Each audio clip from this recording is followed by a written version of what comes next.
Okay, I'm looking at the sound, and I think it does work this time. Okay, I'm going to read Deuteronomy 16:18 through, well, I'm not going to read all of it, but I'm scheduled for this week to read 16:18 through 21:9.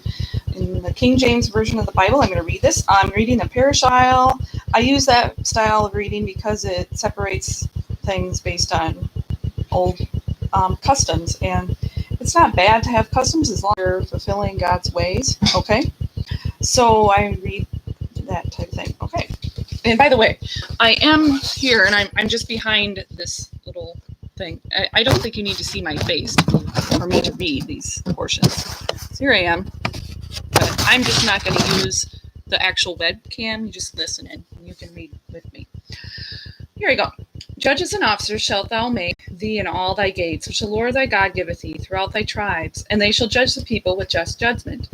Thou shalt not wrest judgment. Thou shalt not respect persons, neither take a gift, for a gift doth blind the eyes of the wise, and pervert the words of judgment. That which is altogether just shalt thou follow, that thou mayest live and inherit the land which the Lord thy God giveth thee. Thou shalt not plant a grove of any trees near unto the altar of the Lord thy God, which thou shalt make thee. Neither shalt thou set thee up any image which the Lord thy God hateth. Thou shalt not sacrifice unto the Lord thy God any bullock or sheep wherein is blemish, or any evil favoredness, for that is an abomination to the Lord thy God.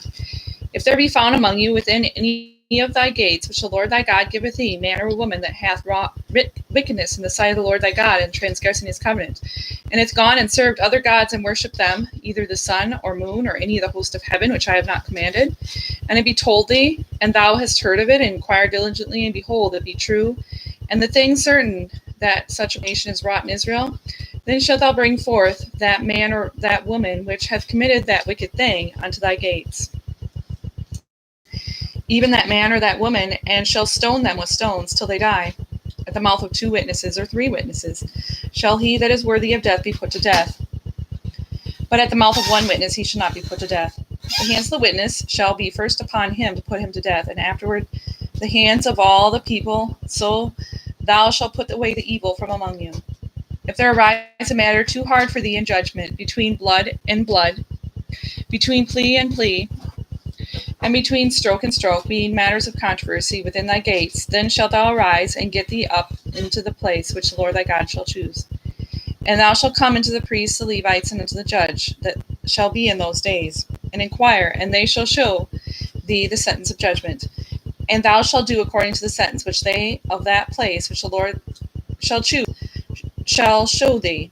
And thou shalt observe to do according to all that they inform thee, according to the sentence of the law which they shall teach thee, and according to the judgment they shall tell thee, thou shalt do. Thou shalt not decline from the sentence which they shall shew thee, to the right hand or to the left. And the man that will do presumptuously, and will not hearken to the priest that standeth a minister there before the Lord thy God, or unto the judge, even that man shall die, and thou shalt put away the evil from Israel. And all the people shall hear and fear, and do no more presumptuously. When thou art come into the land which the Lord thy God giveth thee, and shall possess it, and shall dwell therein, and shall say, I will set a king over me, like as all the nations that are about me, thou shalt anywise set him king over thee, whom the Lord thy God shall choose. One from among thy brethren shalt thou set king over thee. Thou mayest not set a stranger over thee, which is not thy brother.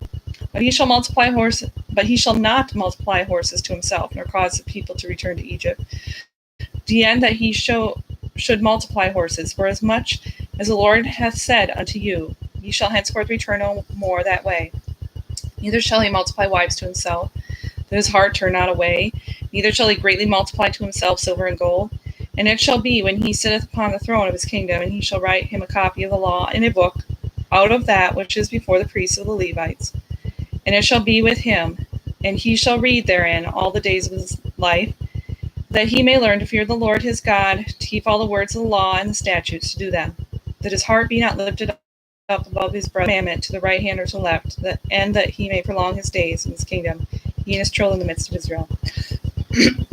Okay, I read through chapter 17. I'm not going to read all the portion of Parashah, but I am going to reflect on what I just read. Okay? I'm going to go a little bit verse by verse. I know there's some people that are like, oh, women shouldn't reflect on these things or talk about these things, but really I think women can reflect on things. It's just